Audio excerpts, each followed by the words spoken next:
Hello friends, welcome to education tutorial. आज हम अपनी एंशियंट इंडिया की नेक्स्ट सीरीज शुरू करने जा रहे हैं। जो मैंने एंशियंट हिस्ट्री के मेन टॉपिक्स मैंने सारे डिस्कस करवा दिए हैं। उसमें से कुछ एक क्वेश्चंस रहते हैं, जैसे पाल वंश हो गया, आपका राष्ट्रकूट वंश आ गया। उसकी मैं एक नोट्स बना दूंगी और अपने इसी चैनल पे डाल दूंगी। क्लियर। अब मैं इसका सेकंड पार्ट स्टार्ट करने जा रही हूँ। वो है आपका मध्यकालीन भारत, मतलब मेडिएवल इंडिया। तो सबसे पहले जब मेडिएवल इंडिया आया तो उस समय क्या हुआ, भारत पे सबसे अधिक मुस्लिम आक्रमण किए गए। क्लियर। तो ये मुस्लिम आक्रमण किसके द्वारा किए गए, इसकी ट्रिक है आपके पास, अगर आपने याद रखना है। अदरवाइज आप बिना ट्रिक से भी लर्न कर सकते हो। ट्रिक याद रखनी है तो भारत पर मुस्लिम आक्रमण सिम, नवी, गोरी। क्लियर। सिम जो है बिल्कुल नवी मतलब यूनिक है, और गोरी है बिल्कुल वाइट है। क्लियर। सिम, नवी, गोरी, इस तरीके से आप इसकी ट्रिक लर्न कर सकते हो। सिम से आपका आ जाएगा मोहम्मद बिन कासिम, क्योंकि इसके नामों में कई बार बहुत कंफ्यूजन रहता है। नवी से आपका आ जाएगा तो नवी से मैंने बताया आपका, नवी से आ जाएगा आपका मोहम्मद गजनबी, और गौरी से आ जाएगा आपका मोहम्मद गौरी। तो सबसे पहले सिम से आपका मोहम्मद बिन कासिम। भारत पर आक्रमण करने वाला प्रथम मुस्लिम कौन था, या प्रथम मुस्लिम अरबी शासक कौन था? तो वो था आपका मोहम्मद बिन कासिम, जिसके द्वारा 712 ईस्वी में भारत पर आक्रमण किया गया। नेक्स्ट आता है, गजनी के सुबुक्तगीन ने भारत पर कब आक्रमण किया? तो गजनी के सुबुक्तगीन ने भारत पर कब आक्रमण किया? 986 ईस्वी में। क्लियर। तो सुबुक्तगीन के द्वारा आक्रमण किया गया 986 ईस्वी में। नेक्स्ट आता है आपका, नवी से मैंने लर्न करने के लिए क्या कहा आपको? महमूद गजनबी। क्लियर। ये कौन था? सुबुक्तगीन का पुत्र। आप पता है जब ये पीछे वाले शासक को मारेंगे तो ही ये सत्ता हासिल करते हैं। क्लियर। तो आपके मोहम्मद बिन कासिम के बाद कौन आएंगे? महमूद गजनबी आएंगे। क्लियर। तो वो कौन था? सुबुक्तगीन का पुत्र था। इसने भारत के यानी इसने भारत पर किस ईस्वी में आक्रमण किए? तो महमूद गजनबी ने। इसका क्वेश्चन मोस्ट इंपॉर्टेंट बहुत बार आता है कि भारत पर सबसे अधिक आक्रमण किसके द्वारा किए गए? तो वो किए गए थे महमूद गजनबी के द्वारा। कब से कब तक किए गए? 1001 से लेकर 1027 ईस्वी तक। तो 1001 से लेकर 1027 ईस्वी तक इसके द्वारा 17 बार आक्रमण किए गए। भारत पर सबसे अधिक आक्रमण किसके काल में किए गए? महमूद गजनबी। तो आपने ये वाला क्वेश्चन अच्छे से लर्न रखना है। क्लियर। नेक्स्ट आता है कि इसने भारत पर किस ईस्वी में आक्रमण किया? पीछे हो गया क्वेश्चन 17 टाइम्स। और इनके आक्रमणों का मुख्य उद्देश्य था क्या? तो इनके आक्रमणों का मुख्य उद्देश्य था धन को लूटना, धन लूटना। नेक्स्ट है, इसके द्वारा मुल्तान पर कब आक्रमण किया गया? तो इसने मुल्तान पे किया था 1006 ईस्वी में आक्रमण। नेक्स्ट इज 1009 ईस्वी में महमूद गजनबी ने किस स्थान पर हमला किया? तो 1009 में इसने किया था पेशावर पर। मैंने इसमें सिर्फ मेन डिस्कस किए हैं। क्लियर। नेक्स्ट है आपका, महमूद गजनबी ने सोमनाथ मंदिर पर कब आक्रमण किया? Most important question, maximum time ये एग्जाम में रिपीट होता है। ठीक है, 1025 ईस्वी में। तो ये मैंने बताया आपको मैक्सिमम टाइम रिपीट होता है। ये वाला क्वेश्चन आपका डिफरेंट तरीके से, या तो किसके काल में सोमनाथ मंदिर पर आक्रमण हुआ, या इसने सोमनाथ मंदिर पर कब आक्रमण किया। तो ये आपने दोनों ही अच्छे से याद रखने हैं। नेक्स्ट इज, महमूद गजनबी की मृत्यु कब हुई? तो महमूद गजनबी की मृत्यु हुई थी 1030 ईस्वी में। That is also most important question. Next is Mohammad Ghori. तो मोहम्मद गौरी ने 1175 में सबसे पहले भारत के किस जगह पर आक्रमण किया? तो इसने किया था मुल्तान पर। मुल्तान पर इसके द्वारा आक्रमण किया गया। गुजरात के शासक मूलराज द्वितीय से ये पराजित हुआ। Next question most important, Tarain का प्रथम युद्ध और तराइन का द्वितीय युद्ध। तो तराइन का प्रथम युद्ध, द्वितीय युद्ध में आपने गौरी को मेन रखना है, क्योंकि हम पढ़ रहे हैं मोहम्मद गौरी के बारे में। क्लियर। क्लियर। आप किसको रखोगे याद? मोहम्मद गौरी को। तो 1191 में इसका पहला युद्ध हुआ था मोहम्मद गौरी और पृथ्वीराज चौहान के बीच में, जिसमें गौरी की हार हुई। और तराइन का दूसरा युद्ध आपका हुआ 1192 में, जिसमें गौरी की जीत हुई। किससे? पृथ्वीराज चौहान। तो दोनों में गौरी को आप मेन रखोगे। नेक्स्ट आता है चंदावर का युद्ध किन दो शासकों के बीच हुआ था? तो ये मोहम्मद गौरी और कन्नौज के शासक गढ़वाल के बीच में हुआ, और हुआ कब था ये? 1194 में। ओके, 1194 में मोहम्मद गौरी और कन्नौज के गढ़वाल शासक जयचंद को पराजित किया, मतलब इसमें भी गौरी जीत गया। नेक्स्ट है मोहम्मद गौरी की मृत्यु कैसे हुई थी? तो मोहम्मद गौरी की मृत्यु 1206 ईस्वी में खोखरों के साथ युद्ध में हुई। That is also most important question. खोखरों के साथ युद्ध में इसकी मृत्यु हो गई। क्लियर? नेक्स्ट है हमारा भारत में तुर्की राज्य का संस्थापक किसे माना जाता है? तो भारत में तुर्की राज्य का संस्थापक माना जाता है मोहम्मद गौरी को। नेक्स्ट इज दिल्ली सल्तनत। तो दिल्ली सल्तनत देखिए 1206 में मोहम्मद गौरी की मृत्यु हो गई, तो दिल्ली सल्तनत की टाइमिंग आपके पास क्या आएगी? 1206 से लेकर 1526 ईस्वी तक। पहले क्या हमने ट्रिक क्या रखी थी बताइए? सिमनवी गोरी। क्लियर? नेक्स्ट आती है दिल्ली सल्तनत की ट्रिक हमारे पास, दैट इज योर्स गुलाल जी। तुम शायद लोगे। गुलाल जी किसी पर्सन का नाम है कि तुम शायद लोगे। क्लियर? तो गुलाल से बन जाएगा आपका गुलाम वंश। 1206 से 1290 तक टाइमिंग आपके लिए ऑप्शनल है, याद रखनी होगी तो रख लीजिएगा, नहीं रखनी होगी तो स्किप कर दीजिएगा। लजी खिलजी वंश 1290 से 1320 तक आएगा। नेक्स्ट आता है आपका तुम, मतलब तुम से बनेगा आपका तुगलक वंश। क्लियर? और तुगलक वंश की टाइमिंग आ जाएगी 1314 तक। नेक्स्ट इज योर शायद। शायद से बन जाएगा आपका सैयद वंश 1414 से लेकर 1451 तक, 51 तक। नेक्स्ट लोगे से बन जाएगा आपका लोधी वंश जिसकी टाइमिंग है 1451 से लेकर 1526 तक। तो आपने ये ट्रिक याद रखनी है, गुलाल जी तुम शायद लोगे। ओके, गुलाल, गुला, लची, तुम, सैयद, लोधी। क्लियर? तो इस तरीके से आप इसकी ट्रिक लर्न रखिएगा। नेक्स्ट हम पढ़ते हैं, सबसे पहले पढ़ेंगे हम गुलाम वंश के बारे में। तो गुलाम वंश का जो आपको क्वेश्चन आता है एग्जाम में, वो किस तरीके से आता है? गुलाम, गुलाम का मतलब अगर जनरली लिया जाए तो गुलाम किसको बोलते हैं? जो किसी के अंडर कोई काम करता हो। क्लियर? किसी का गुलाम हो। तो गुलाम वंश के अन्य नाम, इसकी टाइमिंग 1206 से 1290 तक के है। तो गुलाम वंश का अन्य नाम तो यह आता है कि दास वंश की स्थापना किसने की थी, या फिर गुलाम वंश के अन्य नाम इलबरी, ममलुक तथा दास वंश। ओके, इलबरी, ममलुक तथा दास वंश। इसकी ट्रिक है, मतलब गुलाम वंश के जो शासक हैं उसकी ट्रिक है कई रब। बहुत सारे रब होते हैं ना, कई रब। तो क से बन जाएगा आपका कुतुबुद्दीन ऐबक, ए से बन जाएगा, ई से बन जाएगा सॉरी इल्तुतमिश, र से बन जाएगा रजिया सुल्तान, ब से बन जाएगा Balban. Qutubuddin, Iltutmish, Razia Sultan, Balban. Clear? I don't think so कोई डाउट आपके मन में रह गया गुलाम वंश के शासकों को लर्न करने में। क्लियर? तो सबसे पहले आते हैं हमारे कुतुबुद्दीन ऐबक। कुतुबुद्दीन ऐबक, मोहम्मद गौरी की मृत्यु हो गई खोखरों के साथ युद्ध में। उसके बाद क्या हुआ उस समय? उसके बाद उसने, मतलब कुतुबुद्दीन ने स्वयं को लाहौर का स्वतंत्र शासक घोषित किया। तो लाहौर का स्वतंत्र शासक कौन था? कुतुबुद्दीन ऐबक। क्लियर? कौन था? कुतुबुद्दीन ऐबक। नेक्स्ट इसे अपनी उदारता के कारण क्या कहा जाता था? ठीक है, आप इसको लर्न कैसे रखोगे? कुत्तू, मतलब डॉग से रिलेट कर सकते हो। वो क्या करते हैं? हमारे घर की रखवाली करते हैं। घर में क्या होते हैं? लाखों रुपए होते हैं, उनकी रक्षा करते हैं। ठीक है, तो डॉग इज रिलेटेड टू लाखों रुपए। तो इसे अपनी उदारता के कारण क्या कहा जाता था? लाख बख्श कहा जाता था। Most important question. Okay, repeated in previous exams. Next is 2.5 दिन के झोंपड़े का निर्माण इसके द्वारा, मतलब कुतुबुद्दीन के द्वारा कहाँ करवाया गया? तो ये करवाया गया अजमेर में। नेक्स्ट इज प्राचीन नालंदा विश्वविद्यालय को ध्वस्त करने वाला कौन था? ध्वस्त होता है मतलब उसको विनाश करने वाला। इसका महान सहायक सेनानायक बख्तियार खिलजी। नेक्स्ट आता है कुतुबुद्दीन द्वारा कुतुब मीनार की किस मंजिल का निर्माण करवाया गया? तो प्रथम प्रथम मंजिल का निर्माण करवाया गया। ओके।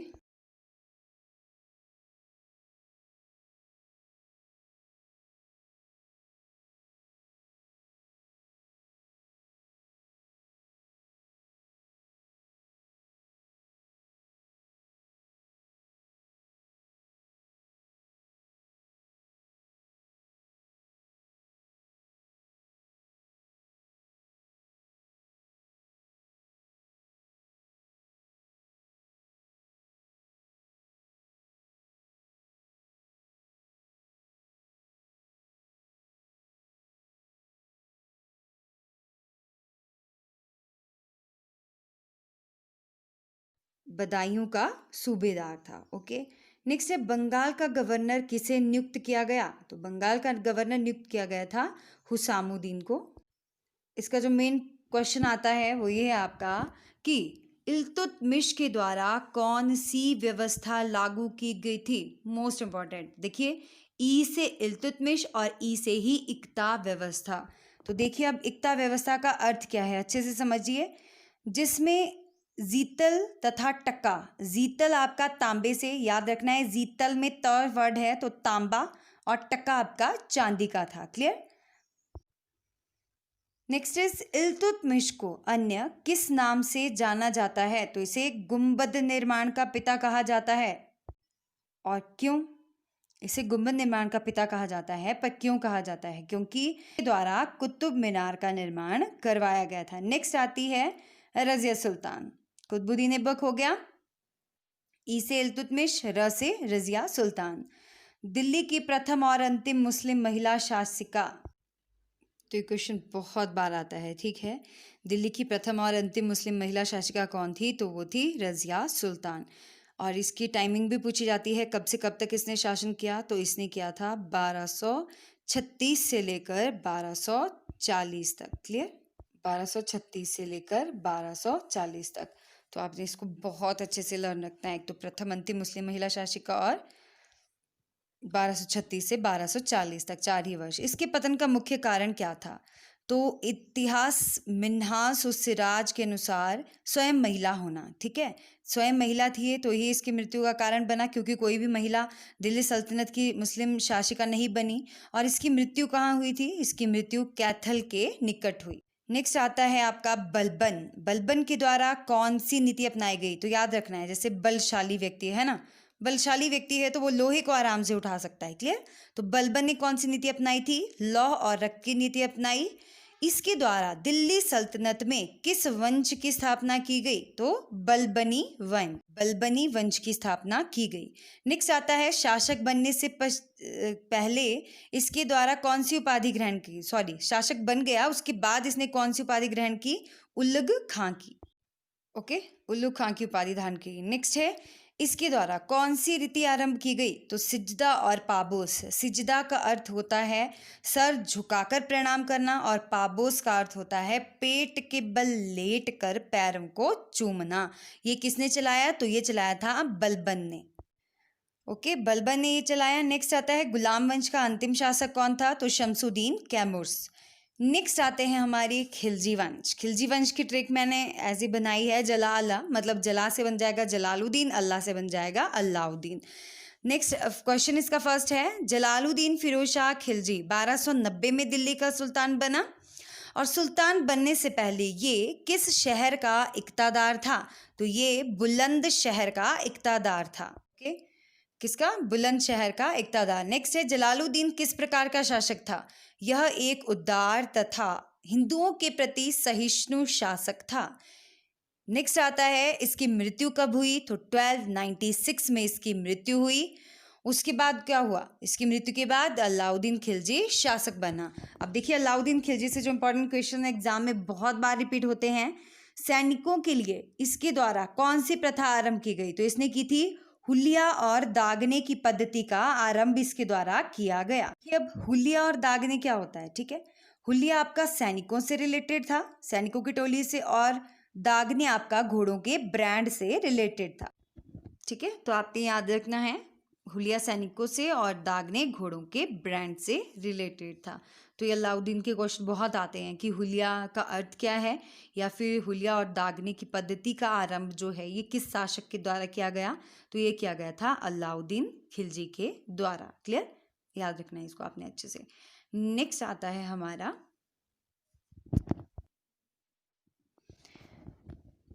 इसका प्रसिद्ध सेनापति कौन था? तो इसका प्रसिद्ध सेनापति था मलिक काफूर, जिसने उसके दक्षिण भारतीय अभियान का नेतृत्व किया। नेक्स्ट आता है अलाउद्दीन को किस प्रणाली के कारण अत्यधिक जाना जाता था? मोस्ट इंपॉर्टेंट क्वेश्चन, बाजार नियंत्रण प्रणाली के कारण। फ्रेंड्स, अब ये बाजार नियंत्रण प्रणाली क्या थी? जैसे कई लोग मांस तौलते थे तो वो कुछ गलत तौलना या कुछ ऐसा करते थे तो उनको सख्त सजा दी जाती थी। क्लियर। नेक्स्ट आता है इसकी मृत्यु के पश्चात कौन शासक बना, तो कुतुबुद्दीन मुबारक खिलजी जो है इसके बाद शासक बना था। ये बीच बीच में है मतलब बाद वाले, बट मेन इसके दो ही आते हैं, एक जलालुद्दीन और दूसरा Alauddin. Next one is our Tughlaq वंश। तुगलक वंश की ट्रिक है, जो इसके शासक हैं उनकी है गमफिर। गमफिर से आ गया। क्लियर। गमफिर ग से बन जाएगा आपका गयासुद्दीन तुगलक, म से बन जाएगा मोहम्मद बिन तुगलक, फिर से बन जाएगा आपका फिरोज शाह तुगलक। तो हम सबसे पहले पढ़ेंगे गयासुद्दीन तुगलक के बारे में, जिसे गाजी तुगलक या फिर गाजी बेग तुगलक भी कहा जाता था। इसने दिल्ली के निकट किस नगर की स्थापना की, तो देखिए तुगलकाबाद, कोई प्रॉब्लम नहीं है लर्न करने में, तो तुगलकाबाद की स्थापना, नगर की स्थापना इसके द्वारा की गई थी, गयासुद्दीन तुगलक के द्वारा। नेक्स्ट इज गयासुद्दीन तुगलक प्रथम सुल्तान जिसने कृषि में वृद्धि की ओर ध्यान दिया। नेक्स्ट इज इसके चिश्ती संप्रदाय के किस संत के साथ अच्छे संबंध नहीं थे, वो थे निजामुद्दीन औलिया। ठीक है, ये आगे गलत प्रिंट हो गया, मोहम्मद बिन तुगलक है ना। नेक्स्ट इज मोहम्मद बिन तुगलक ने किस ईस्वी में दिल्ली का सुल्तान बना था, सॉरी ये नेक्स्ट में आना था कि मोहम्मद बिन तुगलक, इट्स अ हेडिंग। तो मोहम्मद बिन तुगलक जो है 1325 ईस्वी में मोहम्मद बिन तुगलक या जूना खां, इसका जौना खां भी इसे कहा जाता था, तो ये शासक बना। इसके शासनकाल में विजयनगर की स्थापना, मोस्ट इम्पॉर्टेंट क्वेश्चन, किसके द्वारा की गई, ये दक्षिण में की गई स्थापना किसकी, विजयनगर साम्राज्य की, किसके द्वारा, हरिहर और बुकाराय नामक दो भाइयों ने। सन भी इसका ऐलान करना है 1336 ईस्वी में स्वतंत्र राज्य विजयनगर की स्थापना। नेक्स्ट आता है आपका इसके शासनकाल में इब्न बतूता, या फिर कौन सा अफ्रीकी यात्री आया था, तो इब्न बतूता आया। कौन से ईस्वी में आया था, तो वो आया था 1342 ईस्वी 1342 ईस्वी में। नेक्स्ट आता है फिरोज शाह तुगलक को क्या कहा जाता था, तो ये भी बहुत इंपॉर्टेंट क्वेश्चन है ना। फिरोज शाह तुगलक को इसे कहा जाता था सल्तनत काल का अकबर। ठीक है, फिरोज शाह तुगलक को क्या कहा जाता था, इसे सल्तनत काल का अकबर कहा जाता था। इसका नेक्स्ट क्वेश्चन आता है इसके द्वारा कौन से इस्लामिक कानूनों द्वारा वितरित 4 कर लगाए गए, तो इसने 4 मुख्य कर लगाए थे। फिर का मतलब क्या है, फिर से इसको चैन नहीं मिली, फिर से इसने कर, जनता पे पहले ही अधिक कर लगे थे, तो इसने 4 प्रकार के कर लगाए, खराज, खमस, जजिया, जकात। खराज, खमस, जजिया, जकात। जजिया कर जो है पहले ब्राह्मणों को छोड़कर सभी पे लगाया जाता था, पर अब इसने सब पे लगा दिया। नेक्स्ट आता है इसके समय में सर्वप्रथम किस प्रकार का कर लगाया गया, तो ये भी बहुत इंपॉर्टेंट क्वेश्चन है, माइट भी एसएससी के एग्जाम्स में आया है लास्ट टू लास्ट टाइम में क्वेश्चन, कि शाही नहरों या सिंचाई कर किसके शासनकाल में लगाया गया था, तो सिंचाई कर एक्स्ट्रा फिर जिसके नाम के आगे आएगा उसने लगाया था, तो ये लगाया था आपका फिरोज शाह तुगलक ने, फिरोज शाह तुगलक ने। नेक्स्ट आता है इसके द्वारा किन मुद्राओं का प्रचलन किया गया, तो इसने जो है अधा और विक नामक सिक्के चलाए। नेक्स्ट है आपका इसके द्वारा मेरठ तथा टोपरा, त प्रिंट हो गया यहाँ पे ट होगा, टोपरा से अशोक स्तंभ मंगवाए थे, या फिर ऐसा आता है कि फिरोज शाह तुगलक ने कहाँ से मंगवाए थे अशोक स्तंभ, तो इसने मेरठ और टोपरा से मंगवाए और उन्हें दिल्ली में आकर स्थापित किया। दिल्ली में आकर कहाँ स्थापित किया, वो जगह है आपकी फिरोज शाह कोटला स्टेडियम, इसका नाम अब चेंज हो गया है, अरुण जेटली के नाम पे इसका नाम अब रखा गया है। नेक्स्ट आता है इसकी आत्मकथा ऑटोबायोग्राफी कौन थी, तो वो थी आपकी फतुहात ए फिरोज शाही। फतुहात ए फिरोज शाही। नेक्स्ट आता है हिमाचल प्रदेश के ज्वालामुखी मंदिर से प्राप्त संस्कृत पुस्तकों का किस भाषा में अनुवाद कराया, तो ज्वालामुखी से प्राप्त संस्कृत पुस्तकों का इसने फारसी भाषा में दलियाले फिरोज शाही, फारसी भाषा में दलियाले फिरोज शाही नाम से अनुवाद करवाया। नेक्स्ट आता है इसके शासनकाल में कौन से सिक्के अत्यधिक प्रचलित थे।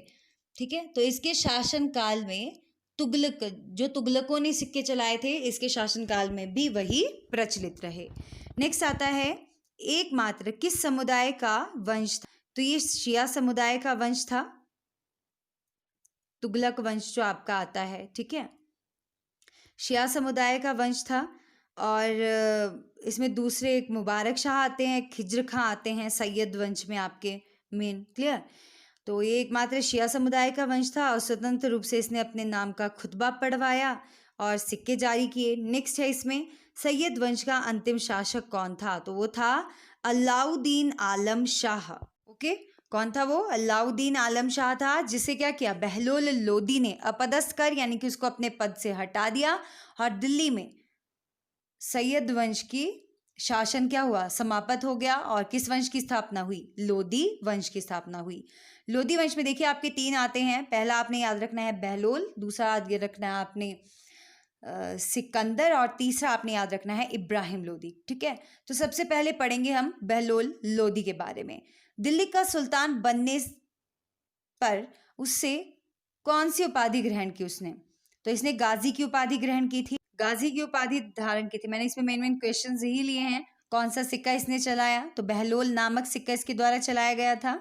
और ये अपने सरदारों को क्या कहकर पुकारता था? मकसद ए अली। सरदारों को देखिए मकसद ए अली कहकर पुकारता था। क्लियर? और जब कोई मीटिंग होती थी तो सरदारों को जब वो खड़े होते थे स्वयं भी खड़ा रहता था। इसकी मृत्यु कब हुई? तो बहलोल लोदी की मृत्यु हो गई है 1489 में। क्लियर? दिल्ली का सुल्तान बनने से उपाधि धारण की इसने गाजी, सिक्का बहलोल चलाया, सरदार को मकसद अली कहकर पुकारता था, मृत्यु इसकी हो गई 1489 में। नेक्स्ट वन आते हैं सिकंदर लोदी। सुल्तान सिकंदर शाहनामा नाम से शासन आरंभ किया। सिकंदर लोदी ने किस नाम से शासन आरंभ किया था? तो सुल्तान सिकंदर शाहनामा नाम से इसके द्वारा शासन स्थापित किया गया। नेक्स्ट क्वेश्चन इसमें आता है कि सिकंदर लोदी की माता का क्या नाम था? तो सिकंदर लोदी की माता का नाम था जयबंद। ठीक है, और जो ये जयबंद थी मतलब पूरे तरीके से अगर देखा जाए तो सिकंदर लोदी की माता का नाम जयबंद मैंने आपको बताया, और ये स्वर्णकार हिंदू माता का पुत्र था। Next is that is also important question, भूमि पैमाइश के लिए इसने कौन से पैमाने का प्रचलन किया? गज ए सिकंदरी। नेक्स्ट क्वेश्चन इज इसने ज्वालामुखी मंदिरों की मूर्तियां तोड़कर किससे दे दी? इसने ईसाइयों को मांस तौलने के लिए दी थी। नेक्स्ट आता है इसके आदेश पर आयुर्वेद ग्रंथ का फारसी में किस नाम से अनुवाद करवाया गया? ये भी बहुत इंपॉर्टेंट क्वेश्चन है, बहुत बार एग्जाम में आता है। तो फरहंगे सिकंदरी नाम से अनुवाद किया गया। नेक्स्ट आता है 1504 में इसके द्वारा कौन सा नगर बसाया गया? तो सिकंदर लोदी के द्वारा 1504 में आगरा नगर बसाया गया। क्लियर? नेक्स्ट आता है इसके शासनकाल में संगीत कला का श्रेष्ठ ग्रंथ किसकी रचना हुई थी? तो वो था Lazzat e Sikandar Shahi. Okay, next is Sikandar Lodi ने किस उपनाम से फारसी भाषा में कविताएं लिखी? तो इसने लिखी थी गुलरुखी उपनाम से। ये भी बहुत बार एग्जाम में। नेक्स्ट इज इसकी मृत्यु किसके कारण हुई? तो इसको थ्रोट इन्फेक्शन हो गया था, गले में बीमारी के कारण सिकंदर लोदी की मृत्यु 21 नवंबर 1517 को हुई। इसके द्वारा क्या करवाया गया था? कुतुब मीनार का जीर्णोद्धार करवाया गया। देखिए कुतुब मीनार की पहली मंजिल का निर्माण किया था कुतुबुद्दीन ने, कंप्लीट करवाया इल्तुतमिश ने, और इसका जीर्णोद्धार करवाया था सिकंदर लोदी, यानी कि रिपेयर अगर आए तो बाय मिस्टेक अगर आ जाए क्वेश्चन तो। नेक्स्ट आता है इसके द्वारा मोट की मस्जिद का निर्माण, ये भी लिख लेना, पीछे चला गया क्वेश्चन। मोट की मस्जिद का निर्माण इसके द्वारा ही करवाया गया था। किसके द्वारा?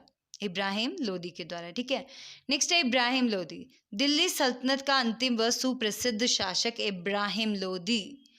1517 में लोदी ने किससे पराजित किया? तो इसने राणा सांगा के साथ किया था खतौली का युद्ध, उसमें इसने इसे पराजित किया। Next question is most important. Okay, Panipat का प्रथम युद्ध किसके साथ और कब किया था? तो बाबर के साथ 21 अप्रैल 1526 को किया। और आपको पता ही है इसमें किसकी जीत हुई थी? इब्राहिम लोदी इसमें हार गया और बाबर इसमें विजय हुआ था। क्लियर? नेक्स्ट आता है किस युद्ध के पश्चात दिल्ली सल्तनत का शासन समाप्त हो गया? तो जो ये पानीपत का युद्ध हुआ था इसके पश्चात लोदी वंश तथा दिल्ली सल्तनत का शासन समाप्त हो गया और बाबर के द्वारा मुगल साम्राज्य की नींव रखी गई। तो मुगल साम्राज्य की नींव रखी गई थी किसके द्वारा? बाबर के द्वारा रखी गई, और बाबर इस वंश का सुप्रसिद्ध शासक था। कौन से वंश का? मुगल साम्राज्य का। तो अब हम नेक्स्ट मुगल साम्राज्य पढ़ेंगे। Hope you like this session. If you like the video to like, share and subscribe. I hope कि इसमें मैंने इंपॉर्टेंट क्वेश्चंस ही डिस्कस किए हैं, और मतलब आई थॉट दैट कि आपको ये पसंद आएंगे क्वेश्चंस। मैंने इंपॉर्टेंट क्वेश्चंस ही डिस्कस किए हैं जो आपके प्रीवियस एग्जाम्स में भी बहुत बार रिपीट होते हैं। तो इसी तरीके से मैंने इसके बाकी वीडियोस एंशियंट इंडिया के भी डिस्कस किए हैं, आप उनको भी मेरी प्लेलिस्ट में जाकर चेक कर सकते हो। सेकेंड वन जो इंग्लिश बेसिक्स हमें आते हैं वो भी मैंने प्लेलिस्ट बनाई है, उसके लिए आर्टिकल, प्रेपोजिशन, टेंसेस, अदर कुछ एक्सरसाइजेज भी हैं, आप उनको भी चेक कर सकते हो, synonyms, antonyms. Clear? So will continue our this series. Thank you so much, have a nice time, thank you, have a nice day.